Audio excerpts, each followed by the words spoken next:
Olá pessoal, sejam bem-vindos à nossa videoaula da disciplina de Estatística. Nessa videoaula apresentarei para vocês como determinar as medidas de dispersão que nos auxiliam a discutir o comportamento do nosso conjunto de dados, quando as medidas de posição não são suficientes. Então, para entender o que são as medidas de dispersão, vocês devem ter em mente que elas determinam quanto os nossos dados estão dispersos em torno da média aritmética. Nessa imagem, vocês podem observar que os dois conjuntos de dados possuem a mesma média aritmética, que é 75 centímetros. No entanto, os dados do grupo 1 estão mais concentrados em torno da média e os dados do grupo 2 estão mais dispersos. Dizemos, portanto, que a variabilidade do grupo 1 é menor, enquanto que o grupo 2 possui uma grande variabilidade. Ou ainda poderíamos dizer, caso os dois conjuntos de dados sejam sobre uma mesma variável, que o grupo 2 é mais disperso que o grupo 1. Além disso, poderíamos dizer que o grupo 2 é mais heterogêneo, enquanto que o grupo 1 seria mais homogêneo. E como medida de dispersão, nós podemos usar a amplitude total de um conjunto de n valores, que é simplesmente a diferença entre o maior e o menor desses valores, né? Então, poderíamos fazer esse cálculo dessa forma. Observações. Ela não considera a dispersão dos valores internos. Então, se tiver valores internos que causam uma dispersão maior, será desprezado durante esse cálculo. E ela também não indica se há uma concentração de dados em torno de algum ponto, né? Só verifica a amplitude, né? Ou seja, a variação entre a mínima e o maior valor de um conjunto de dados. E a sua aplicação a gente vai observar mais nos casos em que a gente determina a amplitude total ou amplitude térmica durante o dia, né? Onde você faz a variação entre a temperatura máxima com a mínima. E para exemplificar esta fórmula, nós temos aqui este caso que apresenta para a gente a quantidade de erros que estudantes de duas turmas de estatística cometeram ao executar um programa que foi proposto pelo professor. E aí, então, nós vamos determinar a amplitude total para as duas turmas e verificar qual delas teve uma maior variabilidade de erros. Bom, aqui está bem tranquilo de fazer, né? Aqui para a turma A, nós teremos então que a amplitude total será a diferença entre a maior observação, que foi 5, menos a menor observação aqui, que foi 3. Então, nós temos uma amplitude total igual a 2. Para a turma B, nós temos então que a amplitude total vai ser a diferença entre a maior observação, que é 8, menos 0, que vai resultar também em 8. Então vejam que é bem simples determinar a amplitude total de um conjunto de dados, mas é necessário que, antes de fazer esse cálculo, que os dados estejam organizados em ordem crescente também. Já a variância é aquela que leva em consideração os valores extremos e também os valores intermediários para calcular este parâmetro. E aí, nesse caso, ela relaciona os desvios em torno da média, uma vez que ela vai determinar uma média aritmética dos quadrados dos desvios desses dados, né? Ou seja, para cada dado que nós temos aqui, que são esses pontos de cor azul, nós vamos calcular a diferença entre a média, que é essa linha vermelha, e o ponto azul. Essa diferença nós vamos elevar ao quadrado, faremos esse processo com todas as observações e determinaremos também a divisão ao final dessa soma pela quantidade de observações. Então, por isso que ela é a média aritmética dos quadrados dos desvios. E para calcular a variância, vocês devem estar atentos a como os dados são apresentados para vocês. No caso, se os dados não estiverem agrupados, ou seja, sem nenhum tratamento, sem nenhuma organização, para determinar a variância populacional, nós realizamos esse cálculo aqui. A variância, que então é representada por S ao quadrado, será igual ao somatório de quê? Dessas diferenças de cada observação com a média aritmética desse seu conjunto de dados. Você faz essa diferença e eleva ao quadrado. E depois que você realizar essa soma desses desvios quadrados, você vai dividir pelo total de observações do seu conjunto de dados.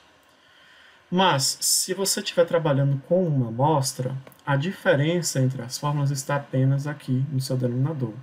Ao invés de você usar, então, n, né, como era aqui anteriormente, nós usaremos n-1, que é o que a gente chama de graus de liberdade desse nosso conjunto de dados.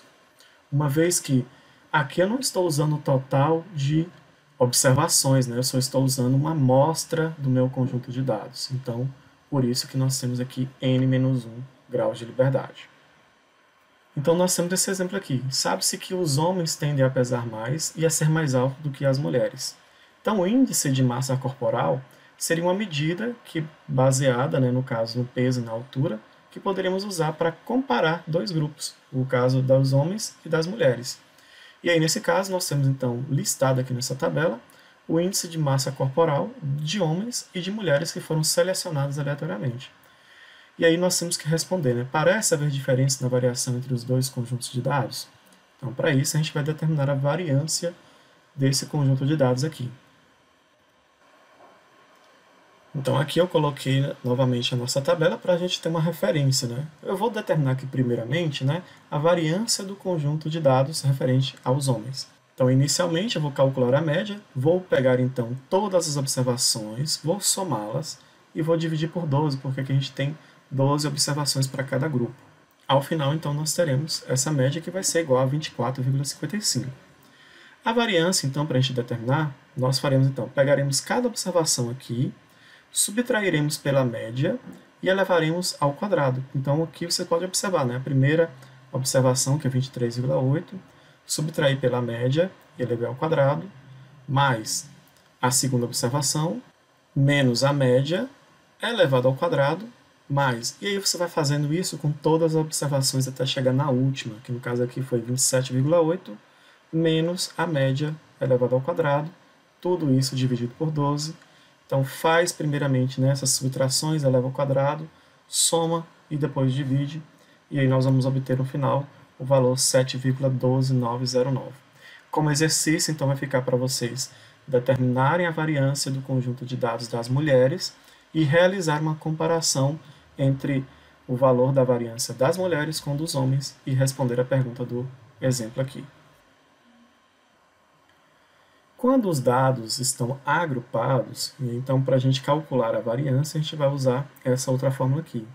Nós faremos, então, primeiramente a soma das observações elevado ao quadrado vezes a frequência, dividimos por n, menos o somatório das observações vezes a frequência, dividido por n, elevado ao quadrado. Então, aqui são duas coisas diferentes. Aqui você vai calcular esse somatório e dividir por n, onde aqui o somatório é produzido através, então, da observação ao quadrado vezes a frequência, enquanto que aqui você vai multiplicar, ou determinar primeiramente essa soma, né, que é a multiplicação entre cada observação pela frequência, dividir por n só assim, depois que você realizar essa operação, que você vai levar ao quadrado. Isso para o caso que você estiver trabalhando com uma população. Com uma amostra, é o mesmo processo, diferenciando apenas no n aqui, que é da população, e aqui no caso n-1, que é o grau de liberdade, novamente, que vai interferir quando eu trabalho com uma amostra. Então, o processo é o mesmo. Outra observação é o seguinte: se os dados estiverem organizados em intervalos de classe, esse xi, ou seja, a observação que nós multiplicaremos pela frequência, deverá ser substituída pelo ponto médio de cada intervalo. E aí, como exemplo, nós vamos determinar a variância para as variáveis número de filho e salário. E aí o processo que eu vou utilizar aqui é como se estivesse considerando que eu estou trabalhando com uma amostra. E para uma população, vocês observaram lá que é o mesmo processo, só que apenas modifica no valor que eu divido em cada somatório.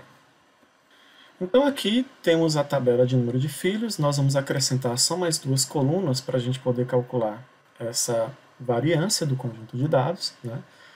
Nós vamos inserir aqui, então, o produto de cada observação ao quadrado vezes a frequência, né, de cada observação, e vou também colocar o produto entre cada observação pela frequência, que é o que a gente vai precisar para utilizar naqueles somatórios, né, que aparecem lá nas fórmulas, e que vocês podem acompanhar aqui agora através dessa figura.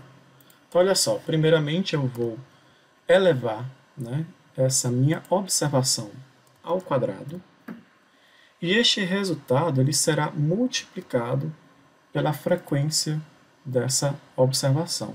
Então, ao final, nós vamos obter o valor zero, né? Porque 0 ao quadrado é zero, vezes 20 vai dar zero também.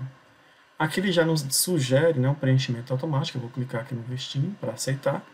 E ele realmente fez isso, né? Ele pegou aqui a observação, elevou ao quadrado, multiplicou pela sua frequência para cada uma dessas observações que foram feitas aqui. Eu vou apagar este último resultado aqui, porque deu um erro aqui, já que ele pegou essa observação total e multiplicou por um número, né? Então ele vai dar errado mesmo. Aqui eu vou colocar igual, ele já aparece aqui para nós uma sugestão, que é a soma. Vou selecionar e vou dar Enter. Aqui do outro lado eu vou apenas pegar igual a observação vezes a frequência. E vou dar Enter ao final. Vou aceitar, né, a sugestão dele. Vou apagar esse último valor. E no final aqui eu vou colocar a soma, né, desse conjunto de dados. Então nós teremos esses resultados aqui. Logo, a variância que eu vou calcular neste local aqui vai ser igual ao somatório de xi ao quadrado vezes a frequência, que é justamente esse valor, dividido pelo total de observações menos 1. Nós temos 36 observações, então menos 1, vou dividir por 35. Menos, vou abrir parênteses, porque essa operação será elevada ao quadrado. Então, nós teremos o seguinte: esse somatório, que é xi vezes a φ, que foi obtido aqui, e vou dividir por 35, que é a quantidade de observações menos 1.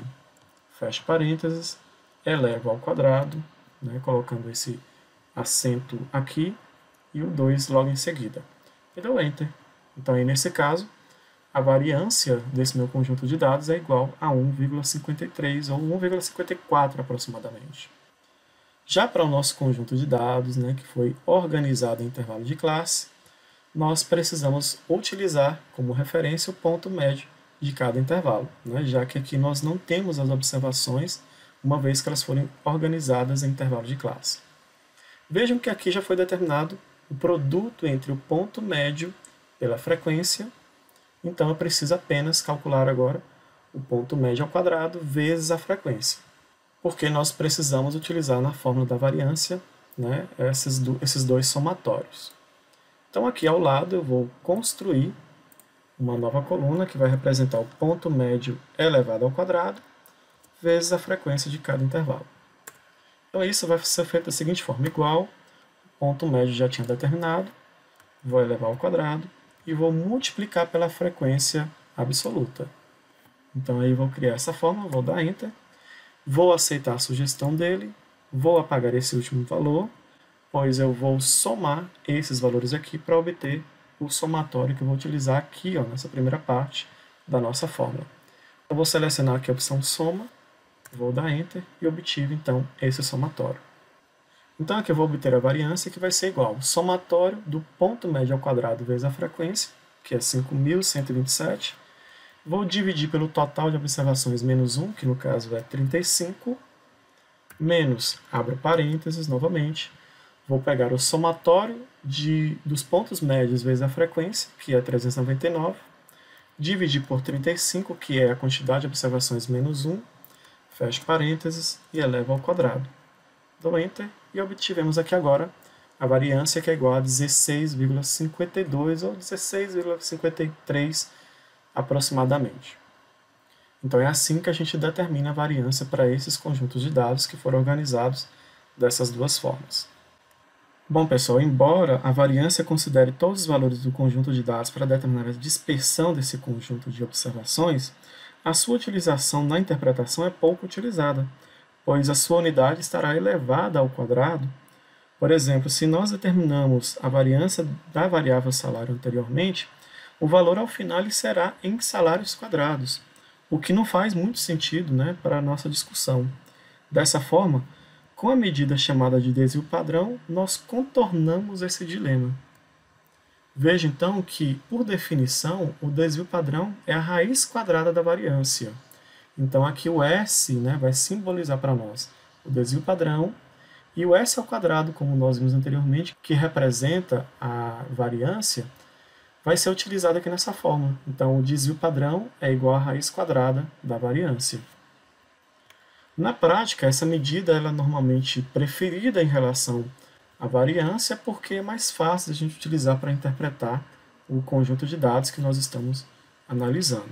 Pois, no caso, ele utiliza a mesma unidade de medida que possuem as nossas observações. E aí, para exemplificar, nós vamos determinar o desvio padrão para a variável número de filhos e salário que nós encontramos anteriormente. Bom, então aqui nós tínhamos encontrado esse valor como sendo a variância do nosso conjunto de dados referente à nossa variável número de filhos. Então, para encontrar o desvio padrão, nós vamos determinar a raiz quadrada desse valor. Então, iniciamos aqui com igual, digitamos raiz, abre parênteses, e vamos selecionar aqui o valor anterior. Fechamos parênteses e damos Enter. Então, o desvio padrão é de 1,24 para essa nossa variável número de filhos. Já para a variável salário, né, nós encontramos anteriormente a variância igual a 16,52. Então, o desvio padrão dela vai ser igual a raiz, abre parênteses, desse valor, fecha parênteses e damos Enter. Então, a variância vai ser igual a 4,06. E o coeficiente de variação é outra medida de dispersão interessante na estatística. A sua primeira característica é que ela é uma medida relativa, pois ela é obtida pela razão entre duas medidas. Além disso, nós podemos a utilizar para comparação relativa entre dois conjuntos de dados. Sua fórmula, então, o coeficiente de variação, é igual ao desvio padrão dividido pela média aritmética dos nossos dados. E como é uma medida relativa, nós podemos representar o resultado em porcentagem. Para isso, basta multiplicar o resultado obtido nessa razão por 100. E podemos também utilizar um critério para classificar se esse meu conjunto de dados ele tem uma baixa, média ou alta variação. Se o coeficiente de variação ele for menor do que 15%, então nós temos que meu conjunto de dados tem uma baixa dispersão. Se for um valor que está entre 15% e 30%, ele tem uma média dispersão, e se for maior do que 30%, ele tem uma alta dispersão. Então, como exemplo, nós vamos determinar e classificar o coeficiente de variação para a variável número de filhos e salário. Bom, então aqui nós temos a nossa tabela de frequência para a variável número de filhos. Eu já tenho calculado aqui a variância, o desvio padrão e a média. Vou calcular então agora somente o coeficiente de variação, que é justamente igual o desvio padrão, que eu já vou multiplicar por 100 para transformar em porcentagem, e vou dividir pela média desse conjunto de dados. Vou dar Enter. Então, nós temos que o coeficiente de variação aqui é igual a 135,36%, o que representa para nós que há uma grande dispersão no nosso conjunto de dados. Observem que realmente, nós tivemos aqui uma grande quantidade de pessoas que não têm nenhum filho e uma pessoa que tem 5 filhos. Então, isso causa uma disparidade entre o nosso conjunto de dados. Eles não estão bem próximos da média, que seria em torno aqui de 1 filho. Bom, e no caso da variável salário, nós já temos também aqui a média, a variância e o desvio padrão.